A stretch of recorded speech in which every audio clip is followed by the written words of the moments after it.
Hello दोस्तों, मस्त मज़े में होंगे, तंदुरुस्त होंगे। आपके दोस्त अनीस का आदाब स्वीकार करें। आज मैं आपको साउथ अफ्रीका के एक ऐसे इलाके की वीडियो से माहिती दूंगा, इंफॉर्मेशन दूंगा और वहाँ की विजुअल आपको मैं बताऊंगा जो 15वीं सदी से शुरू होता है। यह है वेस्टर्न केप में स्थित गार्डन रूट पर प्लेटनबर्ग बे। ये संपत्ति खनिजों का खजाना है और बहुत ही खूबसूरत।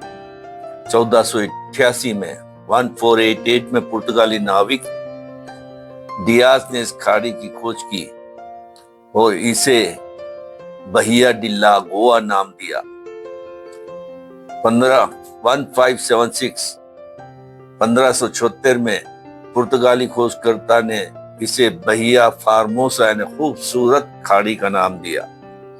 18वीं सदी में डच ईस्ट इंडिया कंपनी ने यहाँ लकड़ी के व्यापार की चौकी बनाई, जिससे यह क्षेत्र महत्वपूर्ण हुआ।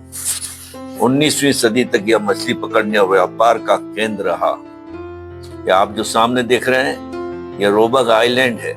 इसके बारे में भी हम आगे बात करेंगे। तो 19वीं सदी में तक यहाँ पर मछली पकड़ने और व्यापार का केंद्र रहा। ये उससे भी ये फेमस था, प्रसिद्ध था।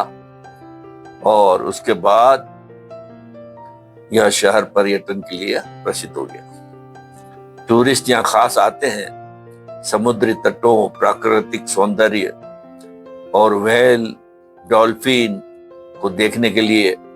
और शहर के मुख्य आकर्षणों में अगर मैं आपको बताऊं तो जो मैंने रोबक नेचर रिजर्व, जो रोबक आइलैंड है, वहां पे रोबक नेचर रिजर्व, केप फरसील कॉलोनी और नेशनल पार्क यहाँ पे खास है।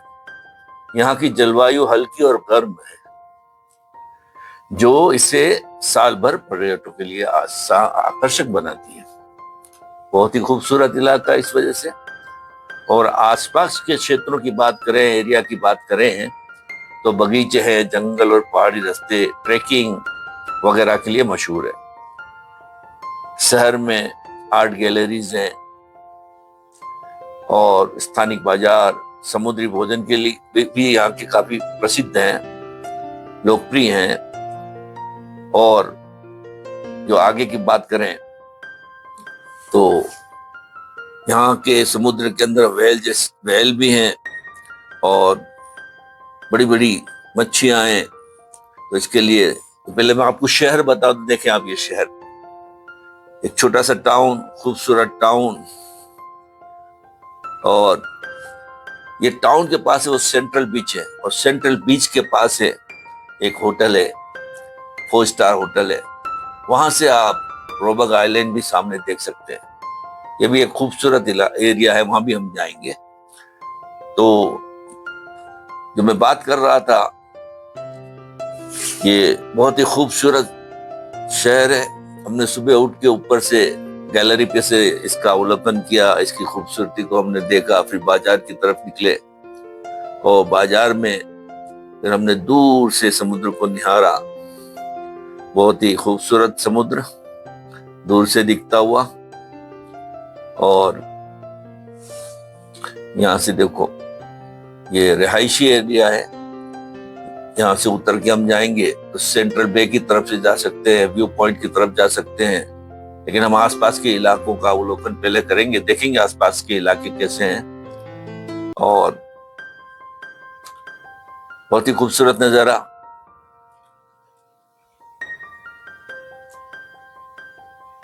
साफ स्वच्छ समुद्र का पानी, बीच में कुछ चट्टानें जिससे पानी को और आकर्षक जो बनाती हैं। ये जो सफेद होटल हम देख रहे हैं, ये 4 स्टार होटल है। वहां से रोबर आइलैंड वो जो सामने दिख रहा है, वहां तक का पूरा नजारा बहुत ही खूबसूरत दिखता है। ये होटल के बारे में भी हम बात करेंगे। और बहुत ही खूबसूरत जगह है ये। रोबक जो प्रायद्वीप है, वो वहां पे वो भी बहुत ही सी एक्टिविटियां वहां होती है। ये शहर है, ये शहर का इलाका है, आसपास का इलाका है, खूबसूरत। यहां से लगभग 8 किलोमीटर दूर जो रॉबर्ट प्रायदीप आइलैंड है, वहां पे बहुत सारी एक्टिविटियां हैं। एक तो प्राकृतिक सौंदर्य बहुत अच्छा है वहां पे खड़ी चट्टानें, नीला हिंद महासागर, सफेद रेतीले समुद्र तट, बहुत ही आकर्षक। और यहाँ सील की कॉलोनी है, कैलबगल सीगल का प्रजनन स्थल है, मछलियां, ग्रेट व्हाइट शार्क भी कभी कभी आ जाती है, व्हेल और डॉल्फिन भी यहाँ अक्सर दिखते हैं, और हाइकिंग ट्रेल्स भी यहाँ बने हुए हैं। लगभग यहाँ पे जो उसके एंट्री फीस है वो 65 रैंड, तो आप कह सकते हैं 300-350 रुपया इंडिया का। ये देखो दूर से जो समुद्र का नजारा है, बहुत ही खूबसूरत नजारा। और वहां पे जो चट्टानें हैं, गुफाओं से होकर गुजरने का रोमांच भी है। तो बहुत ही ऐतिहासिक महत्व है इसका, और ये रिजर्व जगह है। यहाँ स्कूबा ड्राइविंग और यहाँ से उतरने चढ़ने की गतिविधियां वगैरह सब चीज यहाँ पे होती है। ये दूर से देखते हुए भी हम चारों तरफ देखें तो ये बहुत ही खूबसूरत है। और देखिए आप इसको, ये आगे बढ़ते हुए यहाँ से हम आसपास का आपको जो ये पिल्टनबर्ग बे है उसके आसपास के रोडों पर भी हमने घूम के भी इस टाउन को हमने देखा। बहुत खूबसूरत व्यवस्था, लोग यहाँ पे बहुत ही शिस्त के साथ, और बहुत ही शांत एरिया, शांत इलाका। जो कुछ भी बिजनेस है यहाँ वो टूरिस्ट के ऊपर है, तो उस हिसाब से भी बहुत अच्छा है ये। यहाँ पे आके रुकने के लिए आपको तमाम फैसिलिटी मिलेगी। और जो मैंने आपको बताई वो होटल भी बहुत अच्छी है, और उसकी तमाम डिटेल्स आपको ऑनलाइन मिल सकती है। और ये होटल से दूर दूर तक का नज़ारा, रॉबर आइलैंड को देखना, वो भी खूबसूरत। वहां रुकने के बाद आप आसपास के इलाके में आप घूम फिर सकते हैं। तो बहुत ही अच्छा, आप 4-5 दिन का यहाँ पे आप स्टे कर सकते हैं, और स्टे करके यहाँ पे हम इस जगह का आनंद ले सकते हैं। देखिए ये होटल आ गई। ये होटल बहुत ही खूबसूरत है, 4 स्टार होटल है। और यहाँ से जो रॉबर्ट आइलैंड है वो राउंड अबाउट 8 किलोमीटर दूर हैगा। और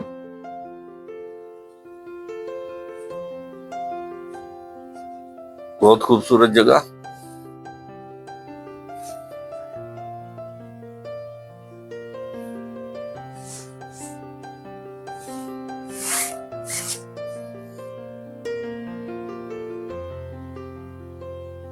जी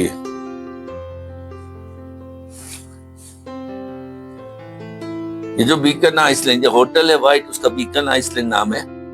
और ये सेंट्रल बे के करीब में, ये सामने जो दिख रही है। अब हम वहां जाएंगे और आपको इस होटल के बारे में थोड़ा सा बता दूं कि 4 स्टार है। और यहाँ से आप बीच एक्टिविटी वगैरह भी, ये भी क्योंकि ये बीकन आइलैंड के ऊपर है इसलिए इसका नाम बीकन आइलैंड होटल रखा गया है, और 4 स्टार है। तो नेचर और वाइल्ड लाइफ यहाँ से जा सकते हैं, और एडवेंचर स्पोर्ट्स वगैरह, गोल्फिंग, लोकल मार्केट और डाइनिंग वगैरह फैसिलिटी, फैमिली फ्रेंड के साथ यहाँ पे फन हो सकता है, आप जा सकते हैं। बहुत अच्छी जगह है। ये खूबसूरत सा समुद्र, ये इसकी चट्टानें बहुत खूबसूरत है, इसलिए मैंने थोड़ा सा उसको करीब से लिया ताकि आप इसको करीब से भी इसकी खूबसूरती को देखें। रॉबर आइलैंड के ऊपर ऐसी बड़ी बड़ी चट्टानें हैं, शाम गिरती हुई, अब धीरे धीरे परछाइयां लंबी होती हुई। मैंने सोचा कि चलो ये नज़ारा भी देख लें, क्योंकि ये हमारा आखिरी दिन है।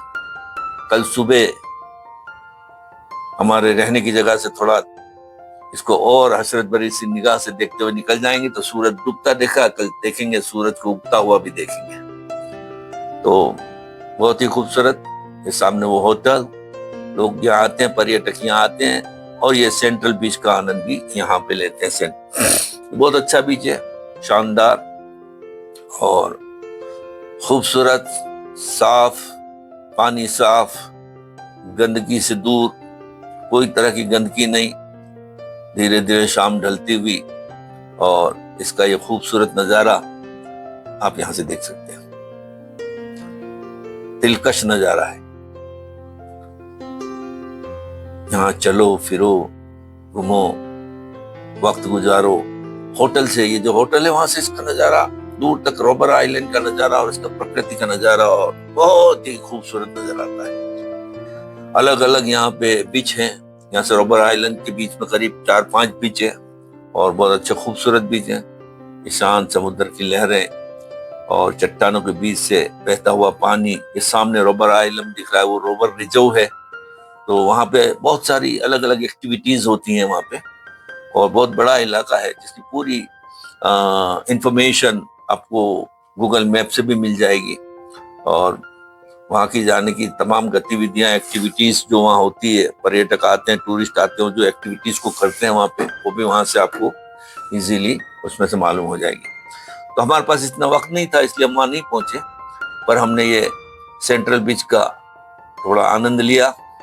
और चूंकि शाम होने आई है, जल्दी जल्दी से बन सके शक्य हो इतनी तमाम जगह से हमने इसको कैप्चर करने के, अपने कैमरा में कैप्चर करने की कोशिश करी और आंखों के जरिए से अपने दिल में इसकी खूबसूरती को उतारा। और फिर हमने देखा कि शाम ढलती हुई है और अब वक्त बहुत कम है हमारे पास, इसलिए आगे और कहीं नहीं जाएंगे। यहाँ से इसको देखते हुए हम अपने मकाम की तरफ बढ़े। वो लोग टहलते हुए, इसकी मजा ही कुछ और है। हम वीकडे में थे, वीक एंड के अंदर आओ तो आप ज्यादा यहाँ पे रश होता है, लोग होते हैं। वैकेशन में आओ तो रश होता है, लोग होते हैं। सैटरडे संडे यहाँ रश होता है, लोग होते हैं। तो हम क्वाइट टाइम में आए तो बहुत कम लोग हैं और जो लोग हैं वो भी रॉबर आइलैंड की तरफ और उस तरफ निकलकर वहाँ की अभी मजा लेते हैं। तो बहुत ही अच्छा, खूबसूरत और बहुत ही अच्छी जगह, विजिट करने लायक जगह है। अब ये शाम ढल चुकी, सूरज नीचे उतर गया। हमने देखा अब धीरे धीरे हम यहाँ से रवाना होंगे अपनी रहाइश पर जहाँ हम रुके हैं। वहाँ सोचा कि चलो सुबह का नज़ारा भी देखेंगे। और सुबह हमने देखा कि आज सूरज था, बादल थे, लेट सूरज बाहर निकला। हमने उसको कैप्चर किया, उसको देखा। और देखें, लाइक, शेयर, सब्सक्राइब करें। Thank you very much.